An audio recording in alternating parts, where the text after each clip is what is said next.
Yeah.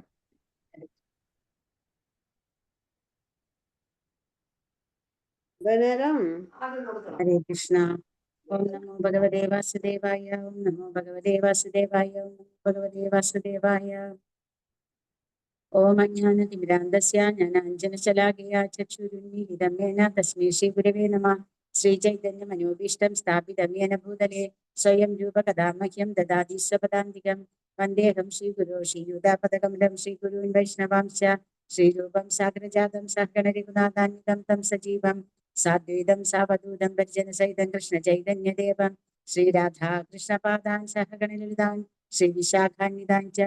हे कृष्णा करुणा सिंधु दीनबंधो जगत्पते गोपेश गोपिका कांदा राधा कांदा नमोस्तुते तप्त कांचन गौरांगी राधे वृंदावनेश्वरी वृषभानुसुते देवी प्रणमामि हरिप्रिये वाञ्छाकल्पतरुभ्यश्च कृपा सिन्धुभ्य एव च पतितानां पावनेभ्यो वैष्णवेभ्यो नमो नमः।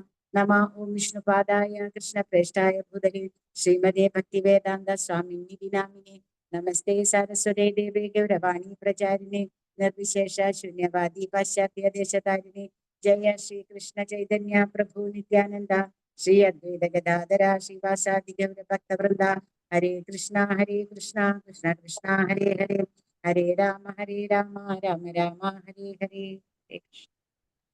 हरे कृष्ण। हरे कृष्ण। लाखों प्रणाम।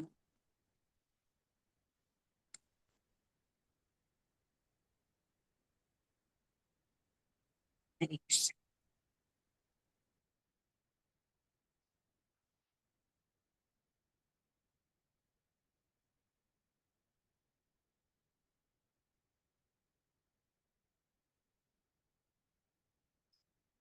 राधा माधव जी राधा माधव चला। जय राधा माधवा जय कुंज बिहारी जय राधा माधवा जय कुंज बिहारी जय गोपीजन वल्लभा जय गिरिवर धारी जय यशोदनन्दन व्रज जनरञ्जन यशोदानन्दन व्रज जनरञ्जन यमुनातीरावनचारि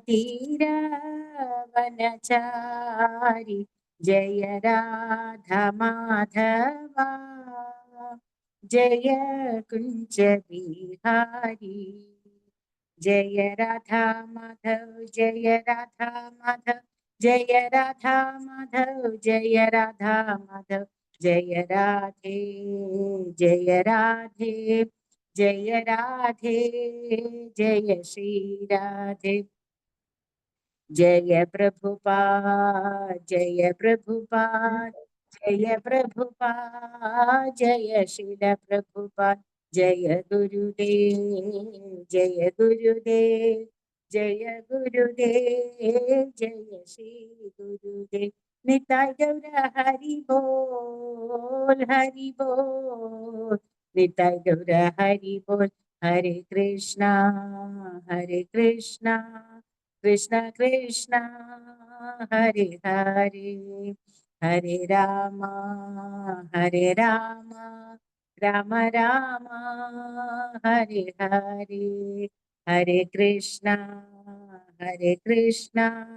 कृष्ण कृष्ण हरे हरे हरे राम राम राम हरे हरे हरे कृष्णा कृष्ण कृष्ण हरे हरे हरे राम राम राम हरे हरे।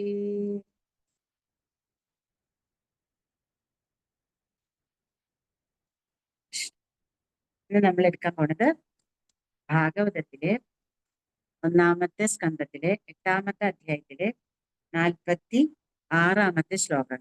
അപ്പോ ഈ 8-ാമത്തെ ചാപ്റ്റർ എന്ന് പറയുന്നത് കുന്തി ദേവിയുടെ പ്രാർത്ഥനകളാണ്. അപ്പൊ കുന്തി ദേവിയുടെ പ്രാർത്ഥനകള് ഭഗവാനെ വളരെയധികം കുന്തി ദേവി സ്തുതിച്ചു. അപ്പൊ ഓരോ ഘട്ടത്തിലും കുന്തി ദേവിക്ക് ഉണ്ടാവുന്ന ഓരോ പ്രശ്നങ്ങൾ, അപ്പൊ കുന്തിദേവിയെ നമ്മൾ അത്രയും കുന്തിദേവിയെ ഒരു എക്സാമ്പിൾ ആയിട്ട് നമുക്ക് എടുക്കാൻ പറ്റുന്നത് എങ്ങനെയാന്ന് വെച്ചാൽ, എന്തൊക്കെ തന്നെ ജീവിതത്തിൽ ബുദ്ധിമുട്ടുകളും വിഷമങ്ങളും പ്രശ്നങ്ങളും ഉണ്ടാവുമ്പോഴും ഒരിക്കൽ പോലും കുന്തിദേവി ഭഗവാനെ കുറ്റം പറയാവട്ടെ, ഭഗവാന്റെ എതിര് പ്രവർത്തിക്കുകയും ചെയ്തിട്ടില്ല. പക്ഷെ കുന്തിദേവി എപ്പോഴും പറഞ്ഞത് എന്താണ്? ഭഗവാനെ, അങ്ങ് എന്റെ അടുത്ത് ഉണ്ടാവണം എന്നുണ്ടെങ്കിൽ, അതായത് ദുഃഖമുള്ളപ്പോഴാണ് അങ്ങ് എന്റെ അടുത്തിരിക്കണം എന്നുണ്ടെങ്കിൽ എനിക്ക് ദുഃഖം തന്നോളൂ കൃഷ്ണ എന്നാ പറഞ്ഞത്. അപ്പൊ ആ ഒരു ധൈര്യം, അത് വിശ്വാസമാണ് ഭഗവാന്റെ മുകളിലുള്ളത്.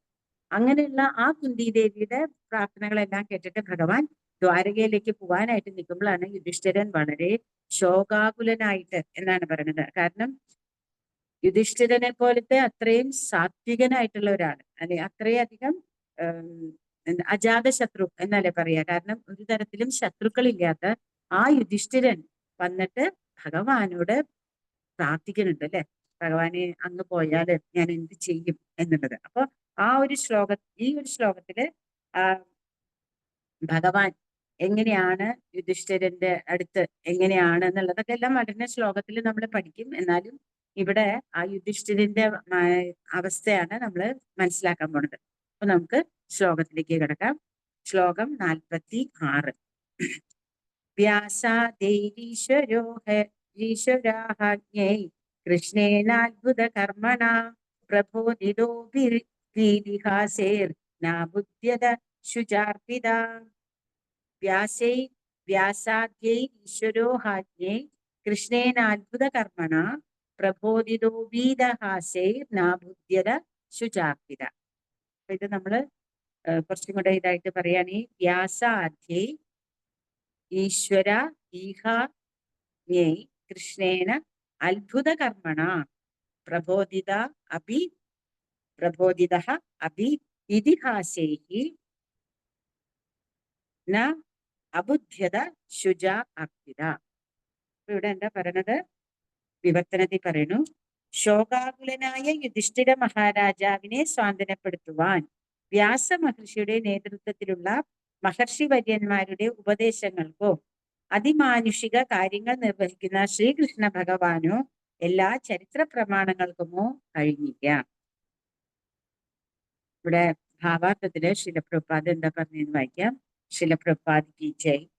കുരുക്ഷേത്ര യുദ്ധത്തിൽ വിശേഷിച്ചും താൻ ഹേതുവായി നടന്ന മനുഷ്യരുടെ കൂട്ടക്കൊലയോർത്ത് ധർമ്മിഷ്ഠനായ യുധിഷ്ഠിര രാജാവിന് അത്യധികം മനോവ്യതയുണ്ടായി. ദുര്യോധനൻ സിംഹാസനത്തിൽ വാഴുന്നുണ്ടായിരുന്നു എന്ന് മാത്രമല്ല, അദ്ദേഹം നല്ല രീതിയിൽ ഭരണം നിർവഹിക്കുകയും ചെയ്തു പോന്നിരുന്നു. ആകയാൽ ഒരർത്ഥത്തിൽ യുദ്ധത്തിന്റെ ആവശ്യം തന്നെ ഉണ്ടായിരുന്നില്ല. എന്നാൽ നീതി തത്വങ്ങൾക്കനുസരിച്ച് യുധിഷ്ഠിരന് അദ്ദേഹത്തെ മാറ്റേണ്ടതായി വന്നു. രാഷ്ട്രീയത്തിന്റെ സമ്പൂർണ്ണ പക്ഷവും ഈ വാദമുഖത്തെയാണ് കേന്ദ്രീകരിക്കുന്നത്. സർവ്വരാജാക്കന്മാരും ലോകത്തെ മുഴുവൻ ജനങ്ങളും സഹോദരന്മാർ പ്രതിയോഗികളായ ഈ യുദ്ധത്തിൽ പങ്കെടുത്തു. ശ്രീകൃഷ്ണ ഭഗവാനും യുധിഷ്ഠിര രാജാവിന്റെ പക്ഷത്തുണ്ടായിരുന്നു.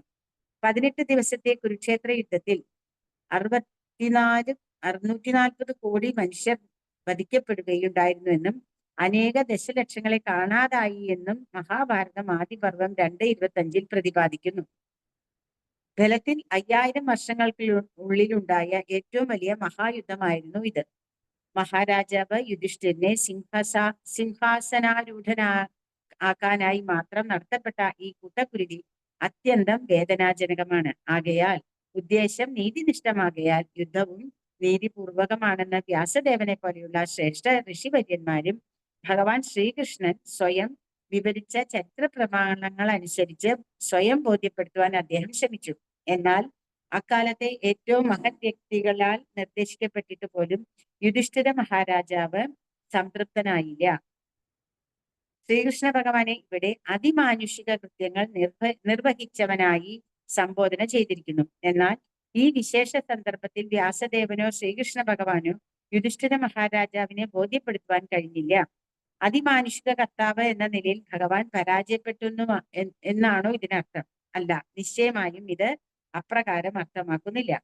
ഭഗവാൻ സ്വേച്ഛപ്രകാരം ഈശ്വരൻ അഥവാ യുധിഷ്ഠിര രാജാവിന്റെയും വ്യാസദേവന്റെയും അന്തരംഗസ്ഥനായ പരമാത്മാവ് എന്ന നിലയിൽ അധികതരമായ അതിമാനുഷിക കൃത്യം നിർവഹിച്ചു എന്നതാണ് ഇതിന്റെ വ്യാഖ്യാനം. യുധിഷ്ഠിര രാജാവിന്റെ അന്തരംഗസ്ഥനായ പരമാത്മാവ് എന്ന നിലയിൽ അദ്ദേഹം യുധിഷ്ഠിര രാജനെ വ്യാസദേവന്റെയോ മറ്റുള്ളവരുടെയോ സ്വയം അദ്ദേഹത്തിന്റെ തന്നെയോ വചനങ്ങളാൽ സാന്ത്വനപ്പെടുത്തുവാൻ അനുവദിച്ചില്ല. എന്തെന്നാൽ ഭഗവാൻ മറ്റൊരു മഹാഭക്തനായ മരണാസന്നനായ ഭീഷ്മദേവനിൽ നിന്നും മഹാരാജാവ് യുധിഷ്ഠിരൻ ഉപദേശങ്ങൾ ശ്രവിക്കണമെന്ന് ഭഗവാൻ ആഗ്രഹിച്ചു. മഹായോദ്ധാവായ ഭീഷ്മദേവൻ അദ്ദേഹത്തിന്റെ ഭൗതിക അസ്തിത്വത്തിന്റെ അവസാന ഘട്ടത്തിൽ സ്വയം ഭഗവാനെയും സിംഹാസനാരൂഢനായിരിക്കുന്ന യുധിഷ്ഠിര രാജനെയും മറ്റു പൗത്രന്മാരെയും ദർശിച്ച് സമാധാനത്തോടെ ഇഹലോകവാസം അവസാനിപ്പിക്കട്ടെ എന്ന് ഭഗവാൻ ആഗ്രഹിച്ചു. പിതാവില്ലാത്ത വാത്സല്യഭാചനങ്ങളായ തന്റെ പൗത്രരായ പാണ്ഡവർക്കെതിരായി യുദ്ധം ചെയ്യുന്നതിൽ ഭീഷ്മദേവൻ ഒട്ടും സന്തുഷ്ടനായിരുന്നില്ല. എന്നാൽ ക്ഷത്രിയർ അത്യന്തം കർക്കശക്കാരാകയാൽ ഭീഷ്മദേവൻ ദുര്യോധനന്റെ പക്ഷം ചേരാൻ ബാധ്യസ്ഥനായിരുന്നു. കാരണം അദ്ദേഹം ദുര്യോധനന്റെ ചിലവിലാണ് കഴിഞ്ഞിരുന്നത്. ഇവയ്ക്ക് പുറമെ മഹാരാജാവ് യുധിഷ്ഠിരൻ ഭീഷ്മദേവന്റെ വാക്കുകളാൽ സ്വാന്തനപ്പെടണമെന്നും അങ്ങനെ ഭീഷ്മദേവന് എല്ലാവരെയും സ്വയം ഭഗവാനെ പോലും വെല്ലുന്ന രീതിയിൽ വിജ്ഞാനം ഉണ്ടായിരിക്കുമെന്ന് ലോകം അറിയണമെന്നും ഭഗവാൻ ആഗ്രഹിച്ചു. ഓം നാരായണം നമസ്കൃത്യ നരം ചൈവ നരോത്തമം ദേവീം സരസ്വതീം വ്യാസം തതോ ജയമുദ്രേഷു നിത്യം ഭാഗവത സേവയാ ഭഗവത്യുത്തമ ശ്ലോകേ ഭക്തിർഭവതി നൈഷ്ടകിം മുഖം കരോതി വാചാലം ഭംഗം ലങ്കയിലെ ഗിരിഞ്ഞകൃപാതമഹം വന്ദേ ശ്രീഗുരും ദീനതാരിണം പരമാനന്ദമാധവം ശ്രീ ചൈതന്യമീശ്വരം. ഹരേ കൃഷ്ണ കൃഷ്ണ കൃഷ്ണ ഹരേ ഹരേ, ഹരേ രാമ രാമ രാമ ഹരേ ഹരേ, ഹരേ കൃഷ്ണ കൃഷ്ണ കൃഷ്ണ ഹരേ ഹരേ, ഹരേ രാമ രാമ രാമ ഹരേ ഹരേ, ഹരേ കൃഷ്ണ കൃഷ്ണ കൃഷ്ണ ഹരേ ഹരേ, ഹരേ രാമ രാമ രാമ ഹരേ ഹരേ. ഹരേ കൃഷ്ണ. എല്ലാവർക്കും പ്രണാമം, എല്ലാ വൈഷ്ണവർക്കും പ്രണാമം, എല്ലാ ഗുരുക്കന്മാരെയും പ്രാർത്ഥിച്ചുകൊണ്ട് നമുക്ക് ഇന്നത്തെ ക്ലാസ്സിൽ, അതായത് ഇവിടെ നമ്മള് മനസ്സിലാക്കാനായിട്ട് പ്രഭുപാദ നമുക്ക് പ്രത്യേകിച്ച് കുറച്ച് കാര്യങ്ങൾ പറഞ്ഞത്. ഒന്ന്, ദുര്യോധനന്റെ മഹിമ ഇവിടെ പറയുന്നുണ്ട്. മഹിമ എന്ന് വെച്ചാൽ എങ്ങനെയുള്ള രാജാവായിരുന്നു അദ്ദേഹം എന്ന് പറഞ്ഞു. പിന്നെ ഒന്ന്, ഭഗവാനെ അമാനുഷികനായിട്ട് ഇവിടെ പറയുന്നുണ്ട്. പിന്നെ പ്രഭുപാദ അതേപോലെ ഭീഷ്മദേവനെ കുറിച്ചും കുറച്ചൊന്ന് നമുക്കിവിടെ പറഞ്ഞു തരുന്നുണ്ട്. അപ്പൊ നമുക്കത് നോക്കാം. ഇതില് ആദ്യത്തെ നമ്മുടെ വിവർത്തനത്തില് ശോകാകുലനായ യുധിഷ്ഠിര രാജാവിനെ സാന്ത്വനപ്പെടുത്തുവാൻ വ്യാസമഹർഷിയുടെ നേതൃത്വത്തിലുള്ള മഹർഷി വര്യന്മാരുടെ ഉപദേശങ്ങൾക്കോ അതിമാനുഷിക കൃത്യങ്ങൾ നിർവഹിക്കുന്ന ശ്രീകൃഷ്ണ ഭഗവാനോ എല്ലാ ചരിത്ര പ്രമാണങ്ങൾക്കുമോ കഴിഞ്ഞില്ല. അപ്പോ പ്രഭുപാദ ഇവിടെ എന്താ പറഞ്ഞത്? അത് ഭഗവാൻ മനഃപൂർവ്വം അങ്ങനെ ചെയ്തതാണ്. എന്തിനു വേണ്ടിയിട്ടാണ്? ഭഗവാന്റെ ഭക്തനായ ഭീഷ്മദേവന് അതിന്റെ മഹത്വം കിട്ടാൻ വേണ്ടി. ഇതേപോലെ ഭഗവാൻ അർജുനനെ മുൻനിർത്തിയിട്ട് നമുക്ക് ഭഗവത്ഗീത പറഞ്ഞു തരുന്നുണ്ട്. അപ്പൊ ഭഗവാന് ഈ പറഞ്ഞ പോലെ ഇവിടെ പറഞ്ഞു കൊടുക്കാൻ സാധിക്കാഞ്ഞിട്ടല്ല, പക്ഷെ ഭഗവാൻ അർജുനനോടും പറഞ്ഞിട്ടുണ്ട്, നിമിത്തമാത്രം ഭവസവ്യസാചിൻ, നീ നിമിത്തം മാത്രമേ ഉള്ളൂ, നീ യുദ്ധം ചെയ്തോളൂ. കാരണം എന്താണ്? നീ എന്റെ ഇച്ഛയാണ് ഇവിടെ നടപ്പിലാക്കാൻ പോകുന്നത്. പിന്നെ ഭഗവാൻ അർജുനോട് പറയണ്ടേ, എന്റെ ഭക്തന്മാരൊരിക്കലും നശിക്കില്ല എന്ന് നീ ഉറക്കെ പ്രഖ്യാപിക്കുന്ന പറയണേ. എന്തിനാ ഭഗവാൻ പ്രഖ്യാപിക്കാണ്ടിരുന്നത്? കാരണം ഭഗവാൻ ഭക്തന്മാരുടെ ഇഷ്ടത്തിനനുസരിച്ച് അങ്ങോട്ടും ഇങ്ങോട്ടും ഒക്കെ തന്റെ വാക്കുകൾ മാറ്റുന്നതിന് യാതൊരു തരത്തിലുള്ള വിഷമങ്ങളും ബുദ്ധിമുട്ടുകളും ഭഗവാനില്ല. എന്നാൽ ഒരു ഭക്തൻ പറഞ്ഞ വാക്കിനെ ഭഗവാൻ ഒരിക്കലും മാറ്റില്ല. അത്രയും ഭക്തവത്സലനാണ് ഭഗവാൻ. അപ്പൊ ഇവിടെ നമുക്ക് ശിലപ്രഭുപാദ് കി ജയ് ഭാവാർത്ഥത്തിലെ ശിലപ്രഭുപാദ് പറയുന്നു, കുരുക്ഷേത്ര യുദ്ധത്തിൽ വിശേഷിച്ചും താൻ ഹേതുവായി നടന്ന മനുഷ്യരുടെ കൂട്ടക്കൊലയോർത്ത് ധർമ്മിഷ്ഠനായ യുധിഷ്ഠിര രാജാവ് അത്യന്തം മനോവ്യത ഉണ്ടാക്കി. അപ്പോ താൻ നേതൃത്വം കൊടുത്തു എന്നിവിടെ യുധിഷ്ഠിരന് തോന്നാൻ കാരണം നമ്മളെ മാതിരിയൊന്നും അല്ല. അവരവരുടെ കർമ്മങ്ങൾ കൊണ്ടൊന്നും ജന്മമെടുത്തവരല്ല. അവര് ഭഗവാന്റെ ഇച്ഛയ്ക്ക് വേണ്ടിയിട്ട്, ഭഗവാന്റെ ആവശ്യങ്ങൾക്കായിട്ട് ഭഗവാന്റെ ലീലയിൽ വന്നിട്ടുള്ളവരാണ്. അപ്പൊ അതുകൊണ്ടാണ് അവർക്ക് ഇത്രയധികം ബുദ്ധിമുട്ടുകൾ ഭഗവാൻ കൊടുത്തിട്ടും അവർക്കതെല്ലാം സഹിക്കാനുള്ള അനുഗ്രഹങ്ങളും എല്ലാം ഉണ്ടായത്. പക്ഷെ അവരനുഭവിച്ച ഓരോ ദുഃഖങ്ങളും അല്ലെ, ഓരോ തരത്തിലുള്ള വിഷമങ്ങളും കണ്ടാൽ നമ്മള് അപ്പൊ മനസ്സിലാക്കണം അത്രയും അധികം ഭഗവാന്റെ കാരുണ്യമുള്ളവരാണ് അവരെല്ലാവരും. ഭീമനായാലും യുധിഷ്ഠിരൻ എല്ലാവരും വായുപുത്രന്റെയും ഇന്ദ്രന്റെയും അർജുന അതുപോലെ തന്നെ യമന്റെ എല്ലാവരുടെയും പുത്രന്മാരായിട്ടാണ് അവർ വന്നേക്കുന്നത്. അപ്പൊ അവര് സാധാരണക്കാരല്ല. ഇവിടെ ഭീഷ്മനാണെങ്കിലും മഹാജനങ്ങളിൽ ഒരാളായിട്ടാണ് നമ്മൾ മനസ്സിലാക്കേണ്ടത്. അപ്പൊ ഇവിടെ ദുര്യോധനനെ പറ്റിയാണ് നമുക്ക് പ്രഭാത പറഞ്ഞു തന്നിട്ട്. ദുര്യോധനൻ സിംഹാസനത്തിൽ വാഴുന്നുണ്ടായിരുന്നു എന്ന് മാത്രമല്ല, അദ്ദേഹം നല്ല രീതിയിൽ ഭരണം നിർവഹിക്കുകയും ചെയ്തിരുന്നു. ആകയാൽ ഒരർത്ഥത്തിൽ യുദ്ധത്തിന്റെ ആവശ്യം തന്നെ ഉണ്ടായിരുന്നില്ല. അപ്പോ എന്തുകൊണ്ടാണ് എന്നിട്ട് ഭഗവാൻ ദുര്യോധനെ മാറ്റണം എന്ന് ആഗ്രഹിച്ചത്? ഭഗവാൻ അങ്ങനെ തന്നെ ചെയ്താൽ പോരായിരുന്നു? ശരിയല്ലേ? എത്രയും നന്നായിട്ട് ഭരണം നടത്താനായിട്ട് സാധിക്കുന്ന ഒരു രാജാവിന് ഇവിടെ മാറ്റേണ്ട ആവശ്യമില്ല. പക്ഷെ നമ്മള് പഠിച്ചിട്ടുണ്ട്, ഭഗവാൻ പറഞ്ഞിട്ടുണ്ട് വർണ്ണാശ്രമ വ്യവസ്ഥ. വർണ്ണാശ്രമ വ്യവസ്ഥ അനുസരിച്ചിട്ട് നമ്മള് വർണ്ണാശ്രമ വ്യവസ്ഥ എന്തിനു വേണ്ടിയിട്ടുള്ളതാണ്? ഭഗവത് സേവനത്തിന് വേണ്ടിയിട്ടാണ് വർണ്ണാശ്രമ വ്യവസ്ഥ നമ്മൾ മനസ്സിലാക്കേണ്ടത്. അപ്പൊ അങ്ങനെ വർണ്ണാശ്രമ വ്യവസ്ഥയിൽ കൂടി അല്ല ദുര്യോധനൻ ജീവിച്ചിട്ടുള്ളത്. ദുര്യോധനൻ കഴിവുള്ള ആളാണ്, എല്ലാ വിവരങ്ങളും ദുര്യോധനുണ്ട്. ഇപ്പൊ ദുര്യോധനൻ തന്നെ പറഞ്ഞിട്ടുണ്ട് ഇതിനു മുമ്പ്, എനിക്കറിയാം ഞാൻ ചെയ്യണ തെറ്റാണെന്ന്, പക്ഷെ എനിക്ക് ഇതിൽ നിന്ന് മാറാൻ സാധിക്കുന്നില്ല. അപ്പൊ എന്തുകൊണ്ട് മാറാൻ സാധിക്കുന്നില്ല? ഭഗവാന്റെ കാരുണ്യമില്ല. ഭഗവാന്റെ കാരുണ്യമുള്ള വ്യക്തികൾക്ക് മാത്രമേ തെറ്റിനെ ശരിയെയും മനസ്സിലാക്കുമ്പോൾ ആ തെറ്റിനെ മാറ്റി കളഞ്ഞിട്ട് ശരിയെ സ്വീകരിക്കാൻ പറ്റുള്ളൂ. ഇവിടെ പ്രഭുപാദ തന്നെ പറഞ്ഞിട്ടുണ്ട് അല്ലെ, പ്രഭുപാദ എന്തിനാണ് ഫോറിൻ കൺട്രിയിൽ പോയിട്ട് ഇതെല്ലാം ഇവിടെ വളരെയധികം അദ്ദേഹം പരിശ്രമിച്ചു, പക്ഷെ സാധിച്ചില്ല. പക്ഷെ അദ്ദേഹത്തിന്റെ ഗുരുവിന്റെ ഇച്ഛ, അദ്ദേഹം എന്താ അമേരിക്കയിൽ പോയിട്ട് ഇത് പ്രഖ്യാപിച്ചപ്പോൾ ഒരു ആൾ അദ്ദേഹത്തിനോട് ചോദിക്കുകയുണ്ടായി, എന്തുകൊണ്ടാണ് ഇവിടെ വന്നത് എന്ന് ചോദിച്ചപ്പോൾ, എല്ലാ മൂല്യമുള്ള വസ്തുക്കളും നിങ്ങൾ കൊണ്ടുവന്നു ഭൗതികമായ, പക്ഷെ ഏറ്റവും മൂല്യമുള്ള വസ്തു നിങ്ങൾ കൊണ്ടുവന്നില്ല, അത് തരാൻ വന്നതാ ഞാൻ അല്ലെ, ഭഗവത്ഗീത ഭാഗവതം. അപ്പോ അതേപോലെ ഇവിടെ ദുര്യോധനൻ എന്ന് പറഞ്ഞ രാജാവ് വളരെയധികം ഉയർന്ന വ്യക്തിയാണ്. പക്ഷെ ഒരു ക്ഷത്രിയന്റേതായ ഒരു ക്വാളിറ്റി, അവരിപ്പോ ദ്വിജശ്രേഷ്ഠൻ എന്ന് പറയും. ബ്രാഹ്മണനാണ് ഏറ്റവും മുഖ്യം, അത് കഴിഞ്ഞിട്ട് ക്ഷത്രിയര്, വൈശ്യര് എന്ന് പറഞ്ഞാൽ പണം സമ്പാദിക്കാനുള്ള മാത്രം, അത് എങ്ങനെയൊക്കെ പണം സമ്പാദിക്കാം എന്നാണ് അവരുടെ ചിന്ത. ശൂദ്രര്, 4 വിഭാഗങ്ങളെ പറ്റി നമുക്കിവിടെ അറിയാം. അതില് വൈശ്യര് പണം സമ്പാദിക്കുന്നു. പക്ഷെ ഇന്നത്തെ കാലത്ത് ആർക്കാണ് മുൻഗണന? ബ്രാഹ്മണനോ ക്ഷത്രിയനോ അല്ല അല്ലെ. ഇപ്പൊ നമ്മള് ബ്രാഹ്മണർ എന്ന് പറഞ്ഞ എത്രയോ നല്ല നമ്മുടെ വൈഷ്ണവര്, പക്ഷെ അവർക്കാർക്കും ഇവിടെ ഒന്നും ഒരു സ്ഥാനമില്ല. പക്ഷെ സ്ഥാനമുള്ളത് ആർക്കാ? വൈശ്യർക്ക്. അതാണ് കലിയുഗത്തിന്റെ പ്രത്യേകത.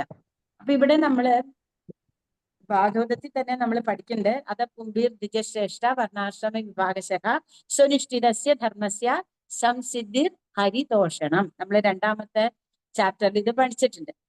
അപ്പോ നമ്മൾ ചെയ്യേണ്ടത് എന്താണ്? അത പുംബീർ ദ്വിജശ്രേഷ്ഠന്മാര്, അതായത് ഭഗവാന്റെ വർണ്ണാശ്രമ വിഭാഗത്തിലുള്ള ആ വ്യക്തികള്, ബ്രാഹ്മണര്, ക്ഷത്രിയര്, എല്ലാവരും ബ്രാഹ്മണ ക്ഷത്രിയർക്ക് മാത്രം എല്ലാവരും എല്ലാം ഭഗവത് സമർപ്പണമായിട്ടാണ് ചെയ്യേണ്ടത്. അപ്പോ ഇവിടെ എന്തുകൊണ്ടാണ് അത് പറയണതെന്ന് വെച്ചാല്, ദുര്യോധനൻ എന്താ ചെയ്യണേ? ദുര്യോധന ഒരു മുതിർന്നവരെ ബഹുമാനിക്കുന്നില്ല. ദുര്യോധനൻ യുദ്ധസമയത്ത് തന്നെ വന്നിട്ട് ഭീഷ്മരോട് എന്താ പറയണത്? അവിടെ ഇവരുടെ സൈന്യത്തിനെ കണ്ടില്ലേ, അത് പരിമിതമാണ്, നമ്മുടെ അപരിമിതമാണ്, അതുകൊണ്ട് അവിടെ നിൽക്കുന്നതൊക്കെ അങ്ങയുടെ കൊച്ചുമക്കളാണെന്നുള്ള ചിന്ത മനസ്സിൽ പാടില്ല, ഭീഷ്മരോട് പറയേണ്ടത്. അതേപോലെ തന്നെ ദ്രോണാചാര്യന്റെ അടുത്ത് വന്നിട്ട് പറയണ്ടല്ലേ, ദ്രോണാചാര്യോട് പറയണ്ട്, അങ്ങ് ഭയങ്കര മഹാനാണ്, ബ്രാഹ്മണനാണ്, അതാണ് ഇതാണെന്നൊക്കെ പറഞ്ഞ് വളരെയധികം പുകഴ്ത്തിയിട്ട് പറയും, അങ്ങയുടെ ശിഷ്യന്മാരാണ് അവിടെ നിൽക്കുന്നത്, പക്ഷെ അങ്ങത് അതുകൊണ്ട് ദൃഷ്ടദ്യുമ്നൻ ആണ് ഇതിന്റെ തേരാളി, അല്ലെങ്കിൽ അല്ല ഇതിന്റെ സൈന്യാധിപൻ. ദൃഷ്ടദ്യുമ്നനെ പ്രത്യേകിച്ച് ദ്രുപദ മഹാരാജാവിന്റെ പുത്രന് എടുത്തു പറയുന്നുണ്ട് ദുര്യോധനൻ. എന്തിനാന്ന് വെച്ചാൽ, മറക്കണ്ടാട്ടോ, നിങ്ങളുടെ ശത്രുവാണത്. അപ്പൊ അത് വന്നിട്ട് നിങ്ങളെ കുറെ അധികം ദ്രോഹിച്ചിട്ടുള്ളതാണ്, അതാണ് മനസ്സിൽ വെക്കേണ്ടത്. അപ്പൊ എല്ലാവരുടെയും മനസ്സിൽ ശത്രുത നിറച്ചു കൊടുത്തു എന്ന് മാത്രമല്ല, സ്വന്തം കാര്യം അവിടെ മാത്രമാണ് ദുര്യോധനന്റെ ചിന്തയുള്ളൂ. ഇവിടെ ശരിക്കും പറഞ്ഞാൽ യുധിഷ്ഠിരനല്ല ഈ യുദ്ധത്തിന് കാരണം. യുധിഷ്ഠിരൻ ആ ഒരു സമയത്ത് തെറ്റ് ചെയ്തു അല്ലെ, ചൂതുകളി പാടില്ലാത്തതാണ്. അത് ചെയ്തിട്ട് അതിന്റെ മുകളിൽ ഉണ്ടായ ഓരോ സംഭവങ്ങളാണിത്. ഇതെല്ലാം ഭഗവാന്റെ ഇച്ഛയാണെന്ന് മനസ്സിലാക്കാൻ യുധിഷ്ഠിരന് ആ സമയത്ത് തോന്നണില്ല. അതും ഭഗവാന്റെ ഇച്ഛ തന്നെ അല്ലെ. അപ്പൊ ഇവിടെ ഭഗവാൻ അതേസമയം ദുര്യോധനൻ എങ്ങനെയാ? ദുര്യോധനൻ ചൂതുകളി, മദ്യപാനം, അനാവശ്യമായ സ്ത്രീ സംസർഗം. അപ്പൊ ഇതെല്ലാ വിധത്തിലും കലിയുടെ പ്രഭാവം എങ്ങനെയൊക്കെ നമ്മുടെ ഈ കലിയുഗത്തിൽ വരുന്നതോ അതുപോലെയൊക്കെ തന്നെയായിരുന്നു ഈ ദുര്യോധനന്റെയും ജീവിതം. ഇപ്പൊ നമുക്ക് തന്നെ അറിയാം, ഇപ്പൊ ഫോറിൻ കൺട്രീസിൽ എല്ലാവിധ സൗകര്യങ്ങളുണ്ട്. അവർക്ക് എന്താ സൗകര്യമില്ലാത്ത? നല്ല റോഡുകള്, നല്ല കെട്ടിടങ്ങള്, നല്ല ആരോഗ്യപരമായിട്ടുള്ള കാര്യങ്ങള്, നല്ല ഭക്ഷണങ്ങള്, ഈ വിധ എല്ലാ സൗകര്യം ഉള്ളത് കൊണ്ടാണ് നമ്മുടെ ഇവിടെ നിന്നുള്ള ആളുകൾ എല്ലാവർക്കും അവിടേക്ക് പോകണം എന്നുള്ള ആഗ്രഹം ഉണ്ടാവുന്നത്. പക്ഷെ നമുക്ക് ചൈതന്യ മഹാപ്രഭു പറഞ്ഞിട്ടുണ്ട്, ഭാരത ഭൂമിയിൽ ജനിച്ചിട്ടുള്ളവരാണ് ഏറ്റവും ഭാഗ്യവാന്മാരെന്ന്. അപ്പൊ നമ്മളൊക്കെ ചെറിയ കുട്ടി, ഇപ്പൊ നമ്മൾ ഇതൊക്കെ പറഞ്ഞു കൊടുക്കേണ്ടി നമ്മുടെ കുട്ടികൾക്ക് പോലും മനസ്സിലാവില്ല. കാരണം എന്താന്ന് വെച്ചാൽ അവരെന്താ നോക്കണത്, ഇവിടെയൊക്കെ ഇവിടെയൊക്കെ പ്രശ്നങ്ങളാണ്, എപ്പോഴും പ്രശ്നങ്ങളാണ്, ഇവിടെ എല്ലാം വൃത്തിയില്ലാണ്ട് കിടക്കണം. അതേസമയം അവിടെ നോക്കൂ, അവിടെ എല്ലാ സമ്പത്തും സമൃദ്ധിയും ഉണ്ട്. എന്നാൽ അവിടെ ഇല്ലാത്തത് എന്താണ്? ഭഗവാനെ കുറിച്ചുള്ള യാതൊരു അറിവും നമുക്ക് അവിടെ കിട്ടുന്നില്ല. ഭഗവാൻ എന്താണെന്ന് പോലും, കൃഷ്ണൻ ആരാണെന്ന് പോലും ഉച്ചരിക്കാൻ അവർക്കറിയില്ല. അങ്ങനെയുള്ള സ്ഥലത്ത് പ്രഭുപാദരാണ് നമുക്ക് അവർക്ക് കൃഷ്ണ എന്ന വാക്ക് എന്താണെന്നും അതിന്റെ അർത്ഥം എന്താണെന്ന് പറഞ്ഞു കൊടുക്കുന്നത്. അപ്പൊ അത്രയും മഹത്വമുള്ള ഈ ഭൂമിയിൽ, ഈ ഭാരത ഭൂമിയില് എവിടെ നോക്കിയാലും കൃഷ്ണന്റെയും രാമന്റെയും പടങ്ങളും നാമങ്ങളും രൂപങ്ങളും കഥകളും ഇതെല്ലാം നമ്മൾ ഭാഗവതത്തിലുള്ളത് പോലെ നമ്മുടെ ചുറ്റിനും നടക്കുന്നുണ്ട്. പക്ഷെ അതെല്ലാവരാലും സ്വീകരിക്കാൻ സാധിക്കണില്ല. എന്തുകൊണ്ട് സാധിക്കണില്ല? അത് അവരുടെ അതിനുള്ള യോഗ്യത അവർക്ക് വരണില്ല. ആ യോഗ്യതയ്ക്കൊന്നും പ്രത്യേകിച്ച് യാതൊരു യോഗ്യതയും വേണ്ടാന്ന് ഭഗവാൻ പറഞ്ഞിട്ടുണ്ട്. ഭഗവാന്റെ ഭക്തനായാൽ മാത്രം മതി, അത്ര ഉള്ളൂ യോഗ്യതയുള്ളൂ. പക്ഷെ ദുര്യോധനൻ ഭഗവാന്റെ ഭക്തനായിരുന്നില്ല. ദുര്യോധനന്റെ അടുത്ത് ഭഗവാൻ ദൂതിനായിട്ട് ചെന്നിട്ട് ഭഗവാൻ എന്താ ചെയ്യാൻ നോക്കിയത്? ദുര്യോധനൻ പിടിച്ചു കെട്ടാനാ നോക്കിയത്. ഭഗവാനെ പിടിച്ചു കെട്ടാൻ യശോദാമ്മയ്ക്ക് പോലും എത്രയോ അധികം കഷ്ടപ്പെട്ടിട്ടാണ് ഭഗവാൻ ഒന്ന് നിന്നു കൊടുത്തു. ആയിക്കോട്ടെ, ഇനി അങ്ങോട്ട് പിടിച്ചു കെട്ടിക്കോളൂ അമ്മേ എന്ന് പറഞ്ഞ് നിന്നു കൊടുത്തപ്പോഴാണ് യശോദാമ്മയ്ക്ക് പിടിച്ചു കെട്ടാൻ പറ്റിയത്. പക്ഷെ അതുപോലെ ദുര്യോധനൻ വിചാരിച്ചാൽ സാധിക്കില്ല. പക്ഷെ ആ ദുര്യോധനന്റെ അഹങ്കാരം, എത്ര നല്ല രാജാവാണെങ്കിലും, ഇപ്പൊ നമ്മളും മനസ്സിലാക്കേണ്ടത്, നമ്മുടെ രാജ്യത്തില്ലാത്ത എല്ലാ സൗകര്യങ്ങളും അന്യ രാജ്യത്തുണ്ടെങ്കിൽ അവിടെ ഒന്നും നമുക്ക് ഭഗവാനെ കുറിച്ച് ഇതുപോലെ കേൾക്കാനോ പറയാനോ അറിയാനോ സാധിക്കുന്നില്ല. അതായിരുന്നു ദുര്യോധനൻ ഉണ്ടായിരുന്ന കുറവ്. അപ്പൊ എന്താവും? ജനങ്ങൾ അവിടുത്തെ അധർമ്മത്തിൽ കൂടെ സഞ്ചരിക്കും. അപ്പൊ നമുക്കിവിടെ തന്നെ അറിയാം, ഒരു യോഗ്യത ഇല്ലാത്ത ആളുകളെ ഭരിച്ചാലും ഒരു യോഗ്യത ഇല്ലാത്ത ആളുകളാണ് മറ്റുള്ളവരെ ഭരിക്കണം. ഭരിക്കാൻ മീൻസ് ഉയർന്ന പദവിയിൽ മാത്രമല്ല, സാധാരണ നിലയിൽ കൂടെ നമുക്കറിയാം, പണമുള്ളവൻ എന്ത് തെറ്റുകളും ചെയ്താലും എല്ലാവരും അവരെ സപ്പോർട്ട് ചെയ്യും. പക്ഷെ പണം ഇല്ലാത്തവർക്ക് എത്ര അറിവുള്ളവരാണെങ്കിലും കഴിവുള്ളവരാണെങ്കിലും അവരെ ആരും മതിക്കണില്ല. അപ്പൊ ഇതെന്തുകൊണ്ടാണ് സാധിക്കുന്നത്? അല്ലെങ്കിൽ ഇപ്പൊ നമ്മളൊക്കെ അറിയാം, നമ്മുടെ യൂറോപ്യൻ കൺട്രീസും അതുപോലെയുള്ള എല്ലാ കൺട്രികളിലും അവർക്ക് എന്താ ഉള്ളത്? അവർക്ക് പണമുണ്ട്. അതുകൊണ്ട് അവർക്ക് ശക്തി ഉള്ളത് കൊണ്ട് എല്ലാവരും അവരെ ബഹുമാനിക്കണം, അല്ലെ? അപ്പോ അതുപോലെ ഒരു രാജ്യമായിരിക്കണം ദുര്യോധനൻ ഉണ്ടായിരുന്നപ്പോൾ. അതുകൊണ്ടായിരിക്കും എന്താണ് ഭഗവാൻ അവിടെ അധർമ്മം നിലനിൽക്കുന്നത് കൊണ്ട് അതിനെ തുടച്ചു നിൽക്കാനായിട്ടാണ് യുധിഷ്ഠിരനെ അവിടെ നിമിത്തമാക്കിയത്. ആ യുധിഷ്ഠിരൻ സ്വയം ഞാനാണ് ഇതിനെല്ലാം ഉത്തരവാദി എന്ന് പറഞ്ഞിട്ട് വളരെയധികം വിഷമിക്കുകയാണ്. പിന്നെ ഭഗവത്ഗീതയിൽ ഭഗവാൻ നമുക്ക് എന്താ പറഞ്ഞു തന്നിട്ടുള്ളത്? ഭഗവാൻ പറഞ്ഞു തരുന്നുണ്ട്, എന്നെ നിങ്ങൾ നമസ്കരിക്കൂ. അപ്പൊ ഇവിടെ നമ്മൾ വർണ്ണാശ്രമ വ്യവസ്ഥയിൽ നമ്മൾ മനസ്സിലാക്കേണ്ടത് അത് തന്നെയാണ്. തസ്മാത് ഏകേന മനസ്സാ ഭഗവാൻ സത്തതാംപതി. ഭഗവാൻ ഭക്തന്മാരുടെ പതിയാണ്, ഭക്തന്മാരുടെ സംരക്ഷകനാണ് ഭഗവാൻ, അല്ലെ? അപ്പൊ നമുക്ക് ചെയ്യേണ്ട ഒരേ ഒരു കർമ്മം എന്താണ്? തസ്മാത് ഏകേന മനസ്സാ, ഒരേ മനസ്സോടുകൂടെ ഭഗവാനെ നമ്മള് ഭജിക്കണം. അതാണ് നമ്മൾക്ക് ചെയ്യാനുള്ള ഒരേ ഒരു കാര്യം. പക്ഷെ നമ്മൾ അത് വെച്ച് ബാക്കി എല്ലാ കാര്യങ്ങളും ചെയ്യും. അതിനെല്ലാത്തിനും നമുക്ക് സമയം ഉണ്ടാവും. പിന്നെയും ഭഗവാൻ ഇവിടെ പറഞ്ഞു തരണ്ട്, സുതൻ പറഞ്ഞു കൊടുക്കുന്നുണ്ട്, അല്ലെ? കീർത്തിതവ്യശ്ച ധ്യേയ പൂജ്യശ്ച നിത്യത. കീർത്തിതവ്യശ്ച ദേഹ, എന്നെ എപ്പോഴും കീർത്തിക്കപ്പെടണം, സ്മരിക്കപ്പെടണം. ഭഗവാനെ എപ്പോഴും സ്മരിക്കുക, കീർത്തിക്കുക, പൂജിക്കുക. ഇതാണ് നിത്യത. നിത്യവും നമ്മൾ ഇതെല്ലാം ചെയ്യണം. അതിനാണ് വർണ്ണാശ്രമ വ്യവസ്ഥ തന്നിട്ടുള്ളത്. തസ്മാത് ഏകേന മനസ്സാ, ഒരേ ഒരു മനസ്സോടുകൂടെ എപ്പോഴും നമ്മൾ ഭഗവാനെ പൂജിക്കാൻ വേണ്ടിയിട്ടാണ് ഭഗവാൻ നമുക്ക് ഈ ഒരു മനുഷ്യ ജന്മവും തന്നിട്ടുള്ളത്, ഈ വ്യവസ്ഥകളും നമുക്ക് തന്നിട്ടുള്ളത്. ഇത് ഭഗവാൻ തന്നെ ഭഗവത്ഗീതയിൽ നമുക്ക് പറഞ്ഞു തന്നിട്ടുണ്ട്, അല്ലെ? രണ്ടിടത്തില്. ഒന്നെന്താ? മന്മനാഭവ മദ്ഭക്ത മദ്യാജി മാം നമസ്കുരു മാമേ വൈശ്യസി സത്യം ദേ മാമേ ആത്മാനം മത് പരായണ. മദ്യാജി മാം നമസ്കുരു ആത്മാനം മത് പരായണ. എന്നെ നമസ്കരിക്കൂ, എന്നെ പൂജിക്കൂ, എന്നെ പ്രതി ചിന്തിക്കൂ, എന്റെ ഭക്തനാവൂ, അല്ലെ? ഭഗവാൻ ഇത് തന്നെ 2 പ്രാവശ്യം പറയണേ. അപ്പോ എന്തിനാ ഭഗവാൻ അത് പറഞ്ഞു തരുന്നത്? നമുക്കറിയില്ലല്ലോ നമ്മൾ എന്താ ചെയ്യേണ്ടതെന്ന്. സാധാരണ മനുഷ്യർക്ക് അറിയില്ല. അപ്പോൾ ഭഗവാൻ അത് അർജുനൻ മുഖാന്തിരം എന്നെ നിങ്ങൾ എങ്ങനെയാണ് അടയേണ്ടത്, എങ്ങനെയാണ് നിങ്ങൾ എന്നിലേക്ക് എത്തിച്ചേരാൻ സാധിക്കുക എന്ന് നമുക്ക് ഭഗവാൻ പറഞ്ഞു തന്നിട്ടുണ്ട്. പിന്നെ ഇവിടെ അടുത്ത ഒരു പ്രത്യേകത വാക്ക് ഉപയോഗിച്ചിട്ടത് ഭഗവാനെ അമാനുഷികൻ എന്നാണ് പറഞ്ഞത്. എന്തുകൊണ്ടാണ് ഭഗവാൻ ഇവിടെ അമാനുഷികൻ എന്ന് പറഞ്ഞത്? ഭഗവാൻ ഇവിടെ അമാനുഷികൻ എന്ന് പ്രത്യേകിച്ച് പറയാൻ കാരണം ഭഗവാന്റെ ലീലകൾ തന്നെ. ഇനി വരുന്ന ഒരു അധ്യായത്തിൽ പറയുന്നുണ്ട് ഭഗവാനെ കുറിച്ച്. ഭഗവാൻ അഭി വിപ്രേഷ രഥേനസ ധനഞ്ജയ സത്തേർയരോചത നൃപ കുബേര ഇതി ഗുഹ്യതേ. അതായത് ഇവിടെ എല്ലാവരെയും പേരെടുത്ത് പറയുന്നുണ്ട്. അഭി വിപ്രേഷ രഥേനസ ധനഞ്ജയ, അതായത് ആരൊക്കെയാണ്? യുധിഷ്ഠിരനെ പറ്റി പറയുന്നുണ്ട്, സഞ്ജയനെ പറ്റി പറയുന്നുണ്ട്, അർജുനനെ പറ്റി പറയുന്നുണ്ട്. ഇവരുടെ എല്ലാവരുടെയും പേരുകൾ എടുത്തെടുത്ത് പറയുന്നുണ്ട്. പക്ഷെ ഇവിടെ വേറൊരാളുടെ പേര് പറയുന്നുണ്ട്, ഭഗവാൻ. അപ്പൊ എന്തുകൊണ്ട് കൃഷ്ണ എന്ന് പറയാനില്ലേ അദ്ദേഹത്തിന്? അദ്ദേഹം എന്തുകൊണ്ടാണ് കൃഷ്ണനെ പറയുന്നത്? അതായത് കൃഷ്ണൻ എന്ന് പറയുന്നതാണ് നമ്മുടെ പരമ ദിവ്യോത്തമ പുരുഷനായ ഭഗവാൻ എന്നുള്ളത് തീർച്ചയായിട്ട് അറിയുന്നത് കൊണ്ടാണ് അവിടെ ഭഗവാൻ എന്ന് എടുത്തു പറഞ്ഞത്. അപ്പോൾ ഇവിടെ നമ്മളൊക്കെ മനസ്സിലാക്കേണ്ട അതിമാനുഷികമായ കാര്യങ്ങൾ, ഭഗവാൻ അതിമാനുഷികമായ കാര്യങ്ങൾ തന്നെയാണ് ചെയ്തിട്ടുള്ളത്, അല്ലെ? നമ്മൾ ചെറുപ്പം തൊട്ടേ നമുക്കറിയാം. ഇപ്പൊ ഭഗവാൻ ഒരു മകനായിട്ടാണെങ്കിൽ 100% ഭഗവാനായിട്ട് തന്നെ ചെയ്യുള്ളൂ. വേറെ അവിടെ യാതൊരു തരത്തിലുള്ള എന്താ പറയാ ഒരു വ്യത്യാസം കാണില്ല.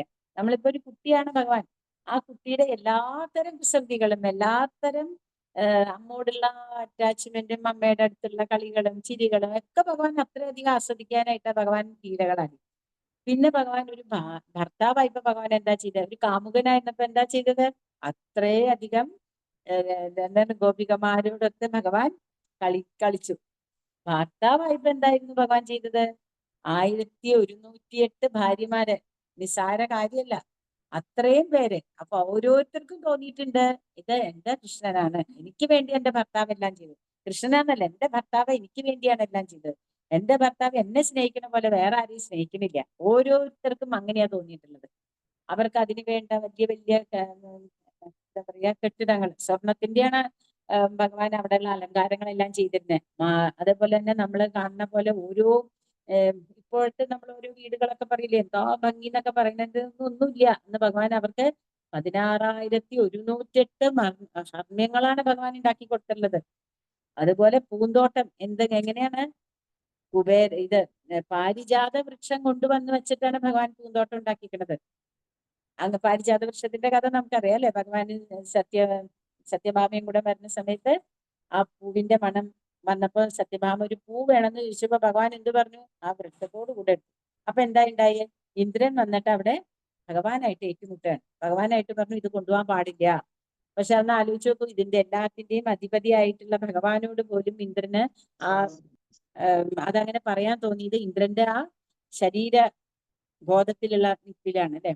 അപ്പൊ അങ്ങനെ ഭഗവാൻ എന്താ ചെയ്യാത്ത? ഇത്രയും ഉയർന്ന പദവിയിൽ ഇരുന്ന ഭഗവാന് അർജുനന്റെ തേരാളിയായിട്ടിരിക്കാൻ യാതൊരു മടിയുണ്ടായില്ല. അത് ആ കൂട്ടുകാരനോടുള്ള സ്നേഹം. ഒരു കൂട്ടുകാരനെ എങ്ങനെ സ്നേഹിക്കണം എന്നുള്ളത് 100% ഭഗവാൻ നമുക്ക് കാണിച്ചു തരുന്നു. ഒരു മകനായിട്ട് എങ്ങനെ ജീവിക്കണം എന്ന് ഭഗവാൻ കാണിച്ചു തന്നു. അതുപോലെ തന്നെ ഒരു ഭർത്താവായിട്ട്, ഒരു കാമുകനായിട്ട്, നമുക്കറിയാം ഏറ്റവും ഉയർന്ന രസമാണ് മാധുര്യ രസം. ആ രസമാണ് ഭഗവാൻ ഏറ്റവും കൂടുതൽ നമ്മളെ കാണിച്ചു തന്നിട്ടുള്ളത്. അപ്പൊ ഈ എല്ലാ വിധത്തിലും ഭഗവാൻ അതേപോലെ തന്നെ മഹർഷിമാർക്കും എല്ലാവർക്കും ആ ശാന്തമായിട്ടുള്ള രസത്തിൽ കൂടെ ഭഗവാൻ എല്ലാവർക്കും അനുഗ്രഹങ്ങൾ കൊടുത്തിട്ടുണ്ട്. അപ്പൊ ഈ എല്ലാ രസങ്ങളും പൂർണ്ണമായിട്ടും ഭഗവാൻ നമ്മളെ കാണിച്ചു തന്നു. എല്ലാ ഐശ്വര്യങ്ങളും നമുക്കറിയാം. ഭാഗ അതായത് എല്ലാ വിധത്തിലുള്ള ഐശ്വര്യങ്ങളും. ഈ 6 ഐശ്വര്യം ഭഗവാൻ അതുള്ളത് ആരാണോ അയാളാണ് ഭഗവാൻ. ഈ 6 ഐശ്വര്യങ്ങളും പൂർണ്ണമായിട്ടും ഭഗവാനുണ്ട്. സമ്പത്ത്, ഐശ്വര്യം, സമൃദ്ധി, സൗന്ദര്യം, ശക്തി, ജ്ഞാനം. നമുക്കറിയാം 5000 കൊല്ലങ്ങൾക്ക് മുമ്പാണ് ഭഗവാൻ ഭഗവത്ഗീത ഉപദേശിച്ചു കൊടുത്തത്. ആ ഭഗവത്ഗീത ഇന്നും എത്രയോ ലക്ഷം കോപ്പികൾ വിറ്റ് കഴിഞ്ഞു. എത്രയോ അധികം, അത്രയും അധികം ഉയർന്ന ജ്ഞാനം നമുക്ക് ഇതുവരെ ഒരു പുസ്തകത്തിലും കിട്ടൂല. കാരണം അത് ഭഗവാൻ സ്വയം തന്നിട്ടുള്ളതാണ്. അപ്പൊ അതുകൊണ്ടാണ് ഇവിടെ ശ്ലോകത്തില് അമാനുഷികൻ എന്നുള്ളൊരു വാക്ക് എടുത്തു പറഞ്ഞത്. കാരണം അമാനുഷികൻ അല്ലാത്ത ഒരാൾക്ക് ഇത്രയും അധികം ഭാര്യമാരെ ഒരു 2 അല്ലെങ്കിൽ എന്താ പറയുക, ഒരു ഭാര്യ തന്നെ ശരിക്കും സന്തോഷിപ്പിക്കാൻ പറ്റുന്നുണ്ടോ എല്ലാവർക്കും എന്ന് വെച്ചാൽ കഷ്ടമാണ്. അങ്ങനെയുള്ള ഭഗവാൻ ശരിക്കും ഒരു നമ്മളൊക്കെ പറയില്ലേ, ഒരു ഹെൻബക്ട് എന്നൊക്കെ പറയണ പോലെ അത്രയ്ക്ക് അങ്ങോട്ട് താഴ്ന്നു വരെ അവർക്ക് വേണ്ടി എല്ലാം ചെയ്തു കൊടുത്തിട്ടുണ്ട് ഭഗവാൻ. അങ്ങനെയാണ് ഭഗവാൻ. അപ്പോ നമ്മൾ മനസ്സിലാക്കേണ്ടത്, ഭഗവാനിൽ നിന്ന് നമ്മൾക്ക് കുറെ, നമ്മൾ കൃഷ്ണനെ ഭഗവാനെ മനസ്സിലാക്കണം. അതിനാണ് ഈ ഭാഗവതവും ഭഗവത്ഗീതയൊക്കെ. ആ ഭഗവാനെ മനസ്സിലാക്കിയാൽ മാത്രമേ നമുക്ക് ഭഗവാന്റെ ലോകത്തിലേക്ക് എത്തിച്ചേരാൻ പറ്റുള്ളൂ. ഭഗവാൻ പറയണ്ട, അതും ഭഗവത്ഗീതയിലെ ജന്മകർമ്മച മേ ദിവ്യം ഏവംയോ വേത്തി തത്വതഃ. ആരാണോ എന്റെ ജന്മത്തിനെയും കർമ്മത്തിനെയും എല്ലാം കുറിച്ച് വേണ്ട വിധത്തിൽ മനസ്സിലാക്കുന്നത്, അവരെ എന്റെ ലോകത്തിൽ എത്തിച്ചേരുന്ന. എന്നിട്ട് നമ്മള് സാധാരണ വിധത്തിൽ ഭഗവാനെ മനസ്സിലാക്കുന്നത്, ഓഫ്കോഴ്സ് എല്ലാം നല്ല കാര്യങ്ങൾ തന്നെയാണ്, എല്ലാം നല്ലതാണ്. ഭഗവാനെ കുറിച്ച് എങ്ങനെയൊക്കെ കേൾക്കുന്നതും നല്ലത് തന്നെ. പക്ഷെ ഭഗവാനെ ആ വേണ്ട വിധത്തിൽ മനസ്സിലാക്കണമെങ്കിൽ നമ്മൾ ഭഗവാനെ കുറിച്ച് കൂടുതൽ കൂടുതൽ കൂടുതൽ അറിയണം. ആ ഭഗവാനെ കുറിച്ച് കൂടുതൽ ഇങ്ങനെ അറിഞ്ഞുകൊണ്ടിരിക്കുമ്പോഴാണ് കുറെ ജ്ഞാനം ഉണ്ടാവണത്. ജ്ഞാനം ഉണ്ടാവണത് എന്തിനു വേണ്ടിയിട്ടായിരിക്കണം? ഭഗവാനെ മനസ്സിലാക്കാൻ വേണ്ടിയിട്ടായിരിക്കണം. അല്ലാണ്ട് നമുക്ക് കുറെ അറിവുണ്ട്, മറ്റുള്ളവരുടെ മുമ്പിൽ ഞാൻ വലിയ അറിവുകാരാണ് എന്ന് കാണിക്കണതിൽ അർത്ഥമില്ല. എന്താണോ നമുക്ക് കിട്ടിയിട്ടുള്ള അറിവ്, അത് നമുക്ക് ഭഗവാനിലേക്ക് എത്താൻ സഹായിക്കണം, ഭഗവാനെ മനസ്സിലാക്കാൻ സഹായിക്കണം. അങ്ങനെ ഉണ്ടെങ്കിൽ മാത്രമേ നമുക്ക് ആ അറിവ് കൊണ്ട് ഗുണമുള്ളൂ, അല്ലെ? അപ്പൊ ആ അറിവിനെ കുറിച്ച് ഭഗവാനെ മനസ്സിലാക്കാൻ നമ്മള്, അതിനാണ് ഇവിടെ അമാനുഷികൻ ആയ കൃത്യങ്ങൾ നിർവഹിച്ചതായി സംബോധന ചെയ്തിരിക്കുന്നു. പിന്നെ ഇവിടെ പറയുന്നിട്ട് 640 കോടി ജനങ്ങള് ഉണ്ടായിരുന്നു, മരിച്ചിരുന്നു എന്ന് പറയുന്നത്. ഇപ്പോഴും നമ്മുടെ ലോകത്ത് ഇപ്പൊ നമ്മൾക്ക് ഉണ്ട് അത്രയും തന്നെ ജനസംഖ്യ, അല്ലെ?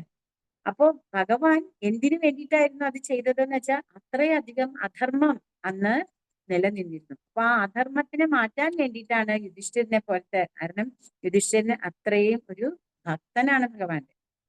ഭഗവാനും എന്ത് പറഞ്ഞാലും അത്രയധികം വിനയവും ബഹുമാനം, വയസ്സിന് മൂത്തവരോടുള്ള ബഹുമാനം, ജ്ഞാനം എല്ലാം വളരെ. ഈവൻ ശത്രുക്കൾക്ക് പോലും യുധിഷ്ഠിരനോട് ഒരു ദേഷ്യമില്ല. ദുര്യോധനും യുധിഷ്ഠിരനോട് ദേഷ്യമില്ല. കാരണം എന്താന്ന് വെച്ചാൽ അത്രയും ഒരു സാത്വികനാണ് യുധിഷ്ഠിരൻ.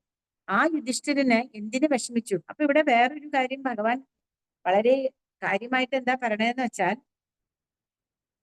യുധിഷ്ഠിര രാജന് വ്യാസദേവന്റെയോ മറ്റുള്ളവരുടെയോ സ്വയം അദ്ദേഹത്തിന്റെ തന്നെയോ വചനങ്ങളാൽ സാന്ത്വനപ്പെടുത്തുവാൻ അനുവദിച്ചില്ല.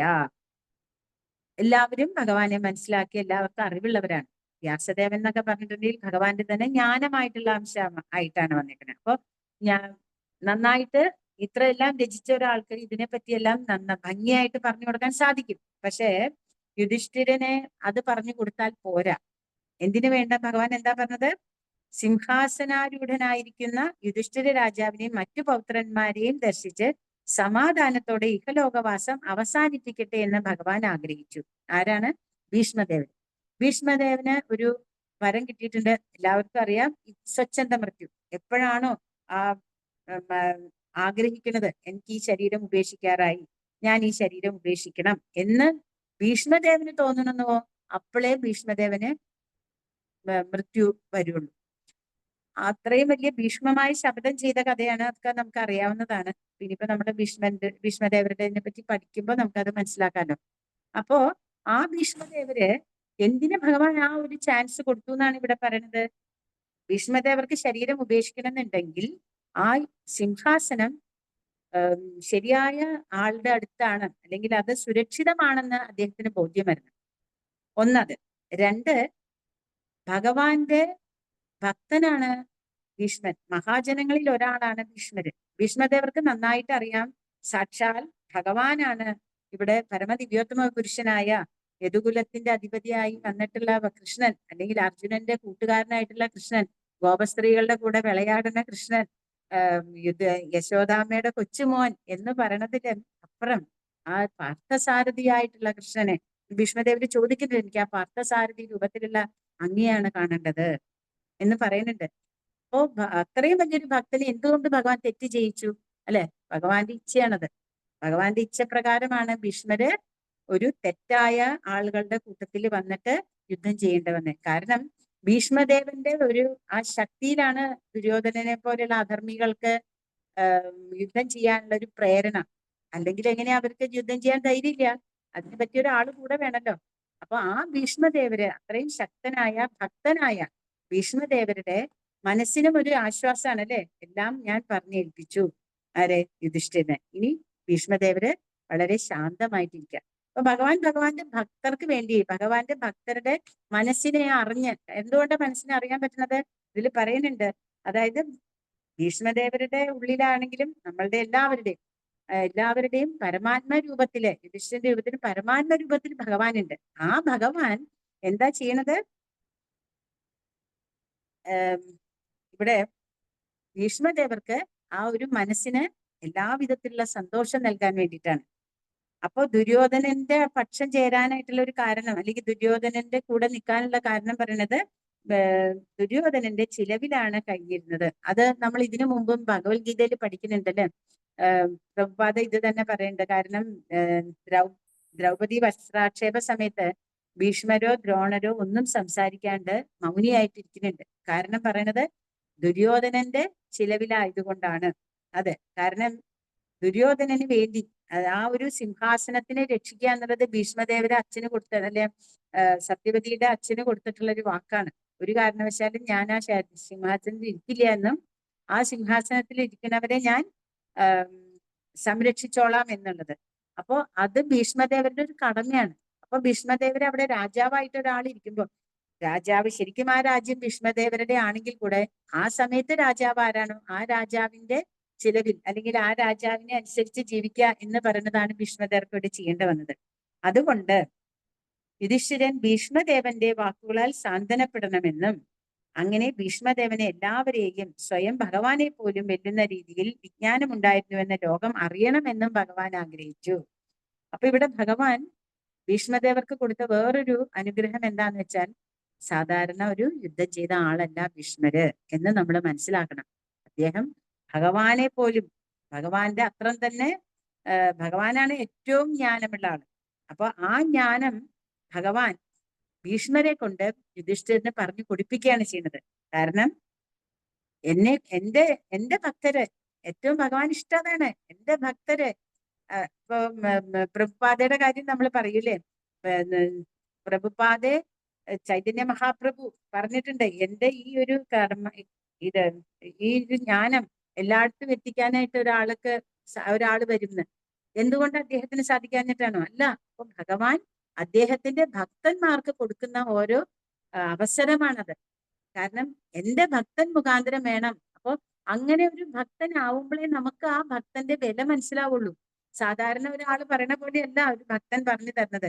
കാരണം അത് ഭഗവാന്റെ തന്നെ, ഇപ്പൊ നമുക്കറിയാം നമ്മുടെ എല്ലാം ഗുരുക്കന്മാര് എല്ലാവരും ഭഗവാന്റെ അനുഗ്രഹത്തോടു കൂടെ നമുക്ക് ദീക്ഷ തന്നത് എന്തുകൊണ്ടാണ്?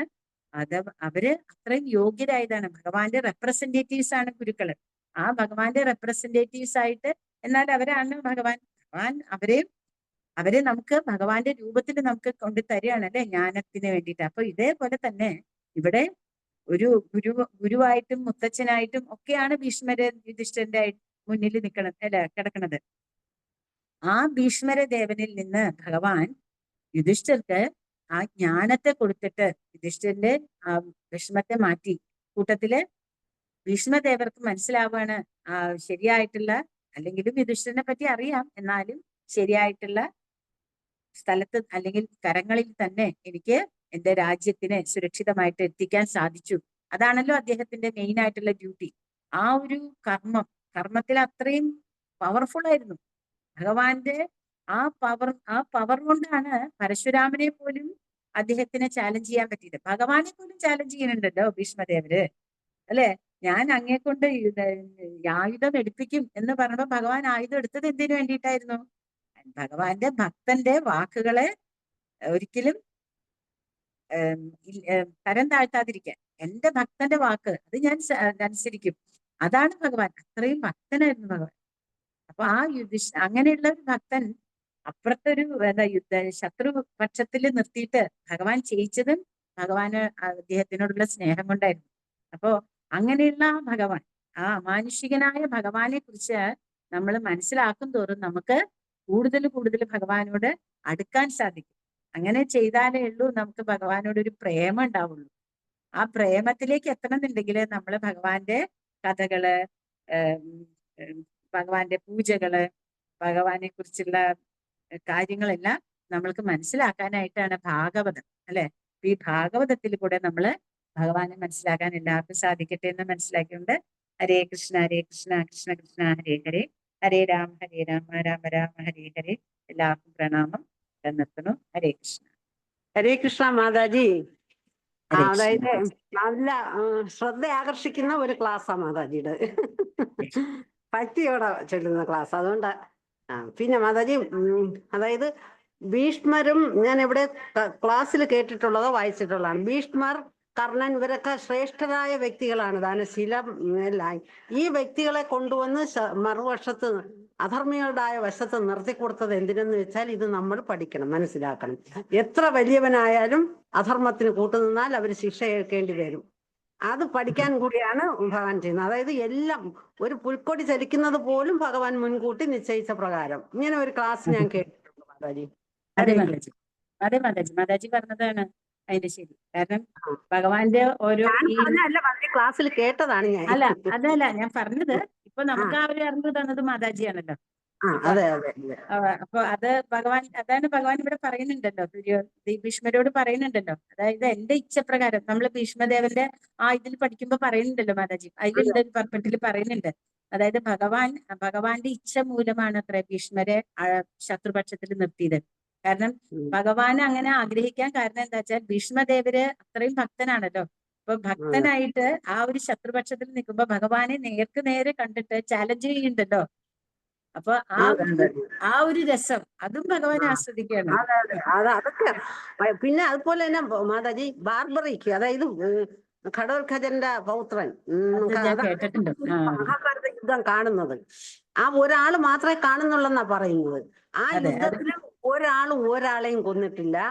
ഇത് അത്രയും ഭഗവാനാ ചെയ്തതെന്ന് പറയുന്നുണ്ട്. അപ്പൊ ഈ മഹാഭാരതം, ഈ കുരുക്ഷേത്ര യുദ്ധം എന്ന് പറയുന്ന ഒരു നാടകം മാത്രമായിരുന്നു ഭഗവാന്റെ, അങ്ങനെയും പറയുന്നുണ്ട് മാതാജി. അത് ആ ബാർബറിക്കിന്റെ ഇത് കേട്ടാൽ അത് ഭയങ്കര വലിയ സ്റ്റോറിയാണത്. ഞാൻ കേട്ടിട്ടുണ്ട്, പക്ഷെ മഹാഭാരതം മുഴുവൻ വായിച്ചിട്ടില്ല മാതാജി. അതുകൊണ്ട് എനിക്ക് അങ്ങനെ അതിനെപ്പറ്റി അത്രയ്ക്ക് അറിയില്ല. മഹാഭാരതം മാതാജി ഞാൻ വലിയത് പറയുന്നത് 2 പ്രാവശ്യം ഞാൻ വായിച്ചിട്ടുണ്ട് മാതാജി. മഹാഭാരതം പറയുന്നത് ഭക്തരല്ലാത്തവർക്ക്, സ്ത്രീകൾക്കും ദ്വിജ ബന്ധുവിനും ഉള്ളതാണെന്നാ പറയുന്നത്. അതെ അതെ. വ്യാസദേവൻ ഭാഗവതം അല്ല മഹാഭാരതം എഴുതിയത് തന്നെ സ്ത്രീകൾക്ക്, കുട്ടികൾക്ക്, വയസ്സായവർക്ക്, അതായത് എല്ലാ തത്വങ്ങളും ആ കഥകളിൽ കൂടെ മനസ്സിലാക്കാൻ വേണ്ടിയിട്ടാണ് മഹാഭാരതം എഴുതിയത്. ഭക്തരല്ലാത്തവർക്കും ദ്വിജബന്ധുവിനും, അതായത് ഭക്തരിൽ നിന്ന് മാറി നിൽക്കുന്ന, അപ്പൊ നമ്മൾ ഇതൊക്കെ അതിനുവേണ്ടി ഒരു നാടകമാണ് എന്ന് പറയുന്നുണ്ട്. ഹരേ കൃഷ്ണ. ഞാൻ 2 പ്രാവശ്യം വായിച്ചിട്ടുണ്ട് മാതാജി. ഇപ്പോഴൊന്നും വായിക്കാൻ പറ്റുന്നില്ല. പക്ഷെ വായിച്ചതൊക്കെ മറന്നു പോകുന്നുണ്ട്. ഹരേ കൃഷ്ണ. വായിച്ചിട്ടുണ്ടോന്ന് വെച്ചാൽ നമ്മൾ ഈ മലയാളം വ്യാഖ്യാനല്ലേ മാതാജി, അത് മാത്രമേ ഉള്ളൂ. അല്ലാണ്ട് അതായത് ചെറിയൊരു ബുക്ക് ആദ്യത്തത് ഒരു ബുക്ക്, അതെനിക്ക് ഓർമ്മയില്ല. രണ്ടാമത്തെ കുഞ്ഞിക്കുട്ടൻ തമ്പുരാന്റെ ബുക്കാണ്. കുഞ്ഞിക്കുട്ടൻ തമ്പുരാന്റെ അല്ല, ഞാൻ തുഞ്ചത്തെഴുത്തച്ഛന്റെ ചെറിയൊരു ബുക്ക് ഉണ്ട്, അതാണ്. ശരി മാതാജി. Thank you Mataji. ഹരേ കൃഷ്ണ. ഹരേ കൃഷ്ണ മാതാജി. നല്ല ക്ലാസ് മാതാജി, നല്ല ക്ലാസ് ആയിരുന്നു. പ്രണാമം. നല്ല കുറെ കാര്യങ്ങൾ മനസ്സിലായി, ഒരുപാട്. എല്ലാം ഭാഗവതത്തിലുള്ളത് തന്നെ മാതാജി. ഭാഗവതം, ഇത് നാരായണി എല്ലാം ഒന്നാണല്ലേ മാതാജി? ഭഗവത്ഗീത, ഭാഗവതം എല്ലാം ഒരു ഭാഗവതത്തിന്റെ ചെറിയൊരു പതിപ്പാണ് നാരായണി. അത് വായിക്കുമ്പോൾ മനസ്സിലാവും കുറച്ചൊക്കെ നാരായണീയത്തില്. ഭാഗവതത്തിന്റെ ഉള്ള അത്രയും ഡീറ്റെയിൽ ആയിട്ട് ഇല്ല നാരായണീയത്തില് ഇല്ല. നാരായണത്തില് കുറച്ചുകൂടെ ഭക്തിയില്, കാരണം അദ്ദേഹത്തിന് സുഖമില്ലാത്ത ഭക്തിയോടുകൂടെ ഭഗവാനെ പല സ്ഥലത്തും അങ്ങനെ എല്ലാ ശ്ലോകങ്ങളിലും ഭഗവാന് അവസാനം വരുമ്പോ എന്റെ പാപരോഗം മാറ്റി തരണേ. ഹരേ കൃഷ്ണ. ഭാഗവതം അരിച്ചു കുറുക്കിയതാണ് നാരായണീയം. ഹരേ കൃഷ്ണ. ഹരേ കൃഷ്ണ മാതാജി. ഹരേ കൃഷ്ണ. ഹരേ കൃഷ്ണ. ഹരേ കൃഷ്ണ മാതാജി. ഹരേ കൃഷ്ണ മാതാജി. പ്രണാമം മാതാജി. ഹരേ കൃഷ്ണ മാതാജി. മാതാജിയുടെ ക്ലാസ് ആദ്യമായിട്ട് കേൾക്കണേ. ഞാൻ ഇരിങ്ങാലക്കുട സത്സംഗിൽ നിന്ന് സച്ചി മാതാജിയുടെ അനിയത്തിയാണ്. മാതാജി എത്ര നന്നായി ക്ലാസ് എടുക്കുന്നു. നന്നായിണ്ട് മാതാജി. ഹരേ ഹരേ കൃഷ്ണ. കൃഷ്ണ. ഹരേ കൃഷ്ണ മാതാജി. പ്രണാമം മാതാജി. പ്രണാമം. ഭഗവാന്റെ കാരുണ്യം, ഭക്തരുടെ അനുഗ്രഹം മാതാജി, ഹരേ കൃഷ്ണ. പ്രണാമം മാതാജി. നമ്മുടെ ഗുരുവിന്റെ അനുഗ്രഹം, അതല്ലേ ഉള്ളൂ നമുക്കുള്ളൂ. ഹരേ കൃഷ്ണ. ഹരേ കൃഷ്ണ. ഹരേ കൃഷ്ണ. നിർത്താല്ലേ മാതാജി? ഹരേ കൃഷ്ണ. താങ്ക് യു മാതാജി. വളരെ നല്ല ക്ലാസ്സിന് വളരെ നന്ദി മാതാജി. വളരെ സന്തോഷം. Thank you Mataji. Hare Krishna. Thank you. ഞാനാ പറയണ്ട പ്രഭു, എനിക്ക് ഇങ്ങനെ ഒരു അവസരം തരണേന്. ഹരേ കൃഷ്ണ. Thank you Mataji. ഹരേ കൃഷ്ണ. പ്രണാം. ഹരേ കൃഷ്ണ. പ്രണാമം. ഹരേ കൃഷ്ണ മാതാജി. ഹരേ കൃഷ്ണ മാതാജി. പ്രണാമം. എല്ലാവർക്കും പ്രണാമം. എന്റെ ആർക്കെങ്കിലും ഞാൻ ഹരേ കൃഷ്ണ പ്രണാമം മാതാജി. പറഞ്ഞിട്ടില്ലെങ്കിൽ എല്ലാവരും എന്റെ പ്രണാമം സ്വീകരിക്കണമെന്ന് പ്രാർത്ഥിക്കുന്നു. ഹരേ കൃഷ്ണ. ഹരേ കൃഷ്ണ. താങ്ക് യു ഹരേ കൃഷ്ണ മാതാജി. ഹരേ കൃഷ്ണ മാതാജി. ഹരേ കൃഷ്ണ മാതാജി. നല്ല ക്ലാസ് ആയി. ഹരേ കൃഷ്ണ മാതാജി.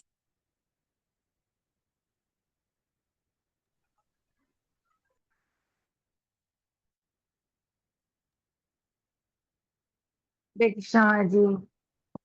നിർത്താല്ലേ മാതാജി? എന്നാ നമുക്ക് ഹരേ ഓക്കെ കൃഷ്ണ മാതാജി. മാതാജി. പ്രണാമം. ഹരേ കൃഷ്ണ.